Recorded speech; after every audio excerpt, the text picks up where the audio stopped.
mahalaga na maibalik po yung pera na ninakaw po sa ating bayan. Wala hong makakatakas dito pagdating sa suspecha. Everybody's a suspect pag nandito na po sila. Pwede ba yung ganito? I respect your opinion, sir. But It that's is not how, my opinion, it is in the law, Mr. Secretary. Yes, sir. Yes, sir. But I am operating...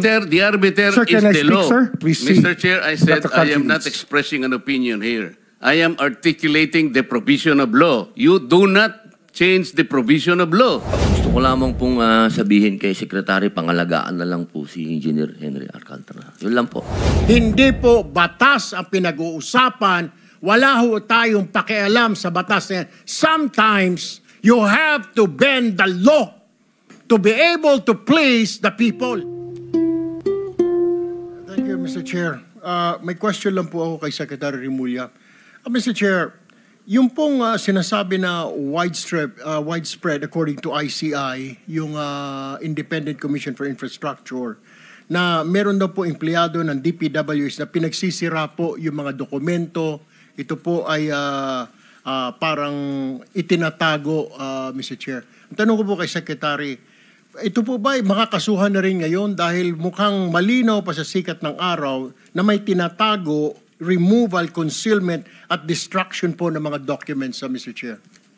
Yes, sir. We can file the cases immediately. So, marami po yata ang violation ito, Mr. Chair. One last question for the Secretary.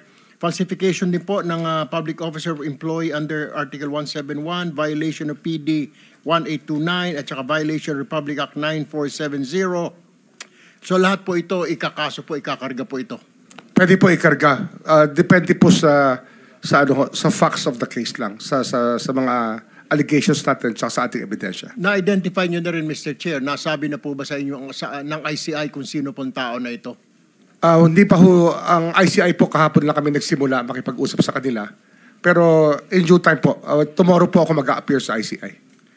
Maraming salamat po, Mr. Chair. Interjection, Mr. Chair, with the indulgence of the Yes, Vice please. Chair. Salamat, Mr. Chair. Kay Secretary Remulla, sir, sa pagkakaalam po ng DOJ, meron po bang mataas na tao na nag-utos sa itong report ng widespread destruction ng mga dokumento kaugnay nung iniimbestiga ng Blue Ribbon Committee? Wala pa ho kami nakukuha na pero iniimbestigahan ho ng NBI yan. Salamat, Sec. And may mga crucial documents ba na nawala na sa atin, both sa department at sa Blue Ribbon? Usually ho, redundant naman ang documents eh. Redundant yan. So I think that we can still establish those documents, at least the duplicates of the documents will still appear. Aasahan po natin na may copies pa, may duplicates pa. Yes, sir. Salamat, Secretary. Salamat po, Mr. Chair at Vice. Meron din akong gusto i-clarify kay Secretary Remulla. Hindi po limitado kay Henry Alcantara ang inyong pagkonsidera, at least pag-consider, na may maipasok pa sa program, hindi po ba? Hindi po. It's not limited to him. As the hearings go on, we will evaluate everybody and the value of the evidence that they can present. At saka syempre po yung vantage point kung sino talaga makakapagturo sa mga salarin, kung ika nga. So pwede rin pong matanggap sa Witness Protection Program ang mag-asama Diskaya, pwede rin si Bryce Hernandez, as maski sino sa mga resource persons natin, depende sa inyong evaluation. Opo. At sa ngayon po, we can, if they apply, we can consider them protected witnesses already. Pwede na namin bigyan ng security ang mga nag-a-apply. Ang kailangan lang po dito talaga, yung evaluation as state witness. Malaki yung pagkakaiba ng dalawa. Maraming salamat po Mr. sa inyong pagpapaliwanag. Mr. Chair, may pahabol lang po ako kay Secretary Remulla. Mr. Chair, di po ba ang sinasabi, is it true, pag ikaw po ay naging state witness, absuelto ka na po dun sa kaso wherein kasama ka? I mean, just point of clarification, Mr. Chair. I'm not a lawyer, so pakipaliwanag nga po. As a state witness, hindi ka na po matcha-charge sa kaso na yan. Tama po ba ito? Kung na-charge na po, pwede ho ma-discharge ng court. Pero pwede rin ho hindi namin i-charge. At ang i-charge namin yung mga tinuturo po ng state witness. Kung siya po ay maging state witness. At sa aming, ang mahalaga po dito, yung magiging agreement ng DOJ sa magiging state witness, ay hindi ho sila magva-violate ng mga patakaran na nakalagay po sa Memorandum of Agreement between the state witness and the Department of Justice. So this is one way, Mr. Secretary, Mr. Chair, na mapapanagot po natin, aabutin po natin yung pinakamataas dito, Mr. Chair. Yun po yung ideya. The higher up the food chain, the better. Kasi yun po yung gusto natin mangyari dito at managot po. Yung dapat managot. Kasi dapat po matuto na po ang bansa natin. At hindi na ho talaga tangkapin yung ganito mga gawain ng mga leader natin. Yun po yung ating gusto mangyari. Mr. Chairman, I'm sorry. Yeah, Mr. Chair, one last question for the Secretary. Nabigyan na rin po ba kayo ng abiso ng Pangulo na wala pong sisinuhin because yun po yung press statement niya, kamag-anak, kaibigan, kaalyado, wala pong sasantuhin. Were you given that instruction already, Mr. Chair? Opo, ayan po ay malinaw na malinaw sa aming usapan. Sa mga usapan namin mula no simula pa ho ng kanya pong ni-reveal yung mahiya naman kayo speech ay sa SONA po. Lagi pong ganyan ang usapan namin. Dapat lahat yan managot na. Panagutin natin lahat. Mr. Wala tayong Chairman, pipiliin. quick question for the Secretary. Since there are other members who want to ask questions, can we go back to the original guidelines laid out by the chair, yung in their order of arrival? So kung may tanong, alam may tanong si Senator Pangilinan, siya po nauna rito, papayagan po siya magtanong. Kung wala naman, para makapagtrabaho na rin kayo, pag-evaluate ninyo, susunod-sunod rin na lamang. Senator Pangilinan? Yes, no, just a manifestation that pagkatapos pong ibalik dito si Ginoong Alcantara, kasama pa rin ang Secretary of Justice mamayang hapon. Para Pwede ho, darating po ako, sasama po ako. Okay, and maaari na rin ma-update dun sa pag-uusap ninyo, pagbalik po ninyo. Doon na lang po ako magtatanong. May mga bagay po siguro baka executive session natin pag-usapan. Yes. With that, wala na po akong tanong kay Thank you, Secretary. Senator Kiko. Senator Bam? Quick question for the Secretary. Secretary, pagdating sa pagbabalik ng pera, tama ba na pwede itong gawing kondisyon sa pagpasok sa Witness Protection Program o pagiging state witness? O hindi ho kasama ang usapin po ng pagbabalik ng pera? Ang ano ho kasi, ang pagbabalik ng pera, yan po ay inuutos ng korte. Pero para ho makita natin ang good faith ng isang testigo, isang tanong po yan na binibigay natin sa kanila. Kasi kung gusto ho nila maprotektahan, dapat yung full good faith, isosoli talaga nila. Yun po yung isang test natin sa kanila. Hindi ho, wala ho yun sa patakaran, pero isang test po kung reliable po yung witness o hindi. Mr. Secretary, palagay ko po yan ang hinihintay ng maraming tao. Kung meron pong mag-state witness, mahalaga na maibalik po yung pera na ninakaw po sa ating bayan. Opo, salamat po. Mr. Chairman, just very quickly lang, just to follow up. Very quick. Go ahead. Yes. At doon sa usapin, kasama ba na sa usapin ng good faith, ilalabas niya lahat ng mga accounts niya at ipapaabot sa inyo? Hanggang sa kaya pong makuha sa testigo, yan po yun talaga mga gusto natin mangyari. Accounts and amounts. Opo, kasi may dalawa naman tayong proseso rito. Pwede ho itong hingin sa kanila. Kung di naman nila ibibigay, andyan naman po yung ating Anti-Money Laundering Council na pwede hong mag-freeze ng accounts. At yun lang po, papa-forfeit lang po natin sa Sandigan Bayan pagdating ng panahon. Willing ba si Ginoong Alcantara ngayon na sasabihin niya sa pag-uusap niya? Senator Pangilinan, you're limited to one question. Yes or no lang. Mamaya Yes na or lang tanghali. Oh, yes or no lang, Mr. We will ask him. I think that he has signified his willingness to do that already Ayan. in a prior message to one of the contacts in the Senate. Sir. And for the record, Mr. President, si Ginoong Alcantara is nodding his head. Hindi man siya nagsumagot, he is nodding his head. Thank you. Thank you. Senator Risa. Quick two follows up, Sec, dun sa kaninang issue ng reported na destruction at tampering ng mga DPWH documents kaugnay nitong investigasyon. May suspetsya na po ba ang DOJ kung sinong mas matataas na taong maaring nag-utos niyan? Posible pong mas mataas. Yan po yung ating tinitingnan sa loob po ng opisina ng DPWH tsaka lahat po ng pwedeng mabanggit sa mga sinumpang salaysay. Yan, wala ho makakatakas dito pagdating sa suspetsa. Everybody's a suspect pag nandito na po sila. Everyone is a suspect all the way up to the top of food chain, ika nga sa DPWH. Opo. And lastly po, kung mayroong mang kayong ma-establish na importanteng dokumento na natamper na o na-destroy na. Paano pong gagawin? Paano po bubuin yung chain of evidence tungkol sa iniimbestiga ng komite? We will have to resort to secondary evidence. Pero that is an accepted mode under the rules of court and under evidence. At para ma-preserve po yung secondary evidence that still exists probably right now, meron po bang magagawa ang DOJ na pigilin na itong reported na destruction at tampering ng dokumento dun sa kabilang department ng DPWH? Yung mga pinag-uusapan na ho yan, as we speak ngayon, meron na ho kami mga taong nakikipag-usap sa kanila. Salamat po, Secretary. Mr. Chair. Thank you, Senator JB. Mr. Chair? Let's limit our questions kay Secretary Remulla para mamaya sa mga ibang resource persons na lang. Senator JB? Hindi, teka muna. Meron tayong Senator Soto is next. Wala. Senator Marcoleta. Senator Soto. Wala. Senate President. Senator Marcoleta? Thank you, Mr. Chair. Mr. Secretary, a couple of days ago, in the last hearing when you were here, we somehow settled the issue that restitution is not a requisite for an applicant to the WPP. Is that correct? It's not in the law. But sa akin ko kasi, hindi lang po batas na nag-dictate dito. It's also what is morally right, what is expected of us. Yan po kasi, kahit hindi nilagay sa batas, mga given po yan sa ating lipunan. What do you mean by that, Mr. Secretary?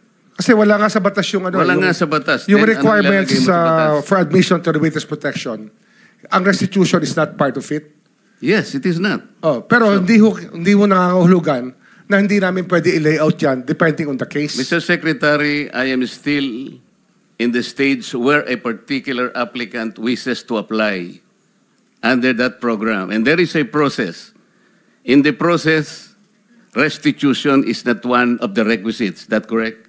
Opo, pero if it's in terms of this case being a financial crime, sir, this is a crime against the Mr. Secretary, financial status of the Filipino people, of the Philippine Republic. I think that it's just right.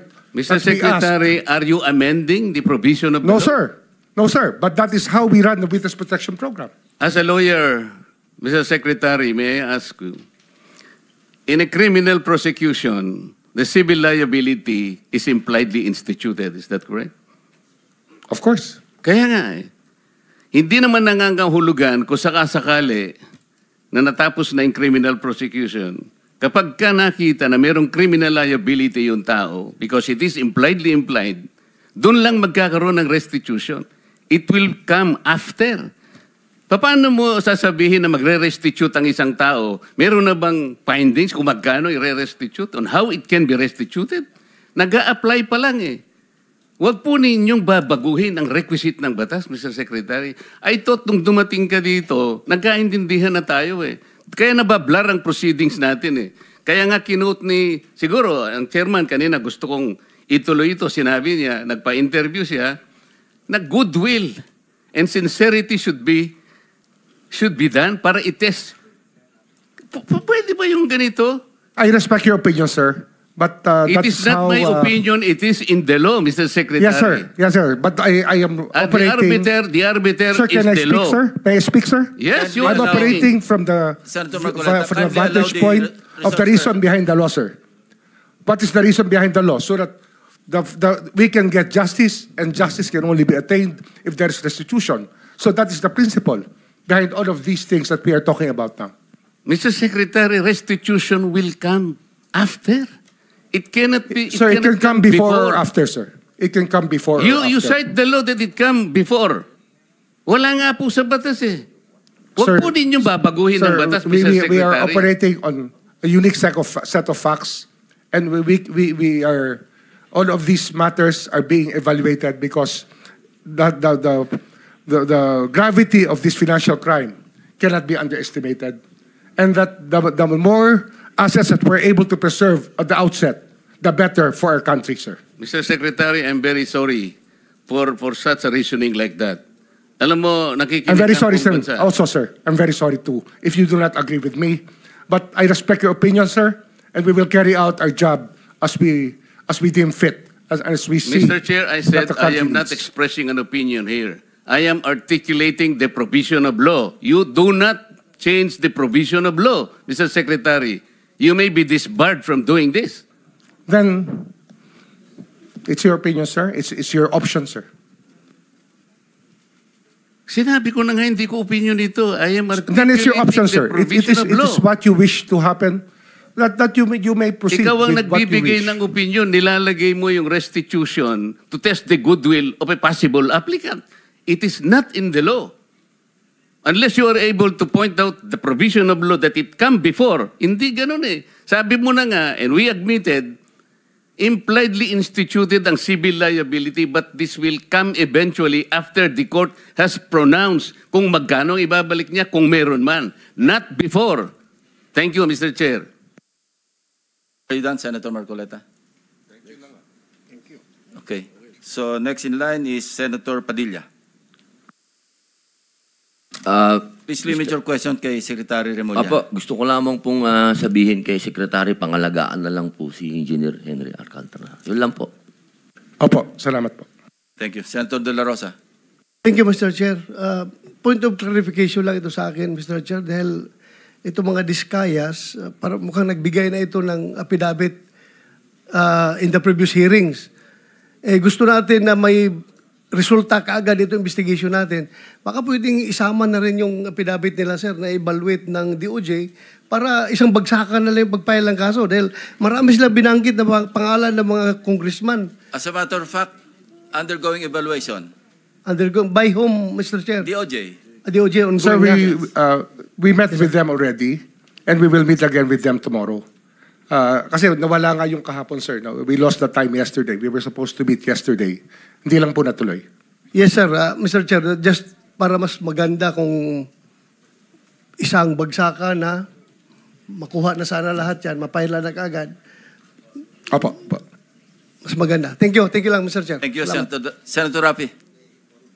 Yeah, Mr. Chair, to Secretary Mulya, wala nga talaga sa batas yung bang magsoli muna ng pera para ikaw ay mapasok sa WPP. Pero kung pagbabasehan natin yung kagusto ng taong bayan, ang galit ng taong bayan, na gusto nilang magpakita in goodwill yung accused bago siya mapunta sa WPP, siguro mas maganda kung sundin natin yung kagusto ng taong bayan, right? Opo. Thank you, Mr. Chair.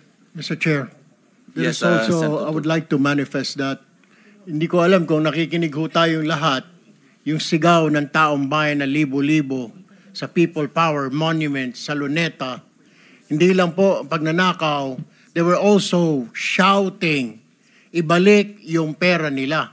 And I believe the Secretary of Justice heard that, and I believe Malacanang heard that.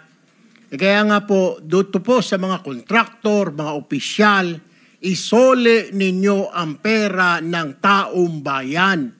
Hindi po batas ang pinag-uusapan. Wala ho tayong pakialam sa batas na yan. Sometimes, you have to bend the law to be able to please the people.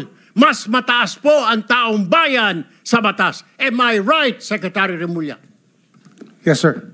Mr. Chairman, Thank you, Mr. Chair.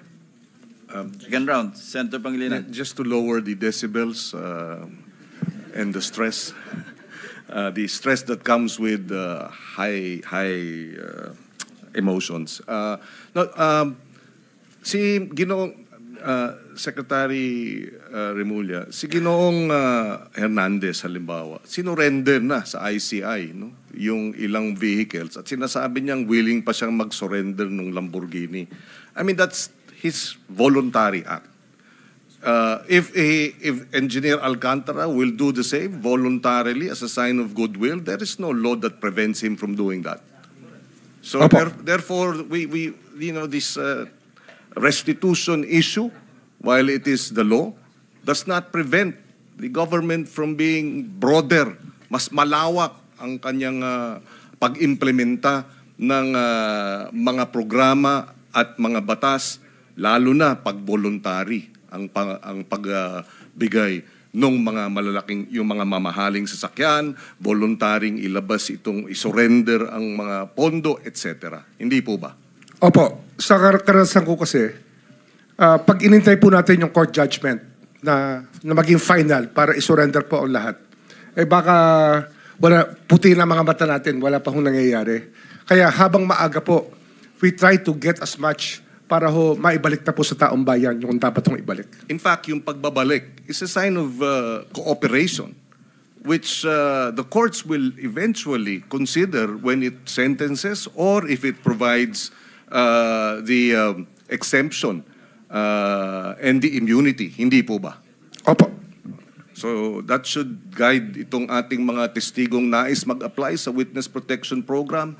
Kapag kayo ay nagko-cooperate, ito ay magiging senyales sa ating korte na maaring ma-grant ang exclusion and exemption and immunity. At the same time, kung may sentensya, pati iyon, mapapababa pa among others. For the record, Mr. President.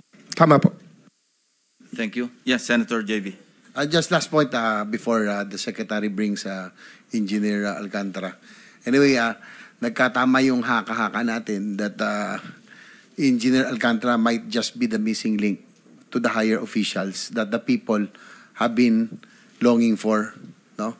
Nabanggit niya si Yusek Bernardo, Saldico, and some other legislators. So, I'm hoping that, Mr. Chair, that he will be back so that we can pursue further.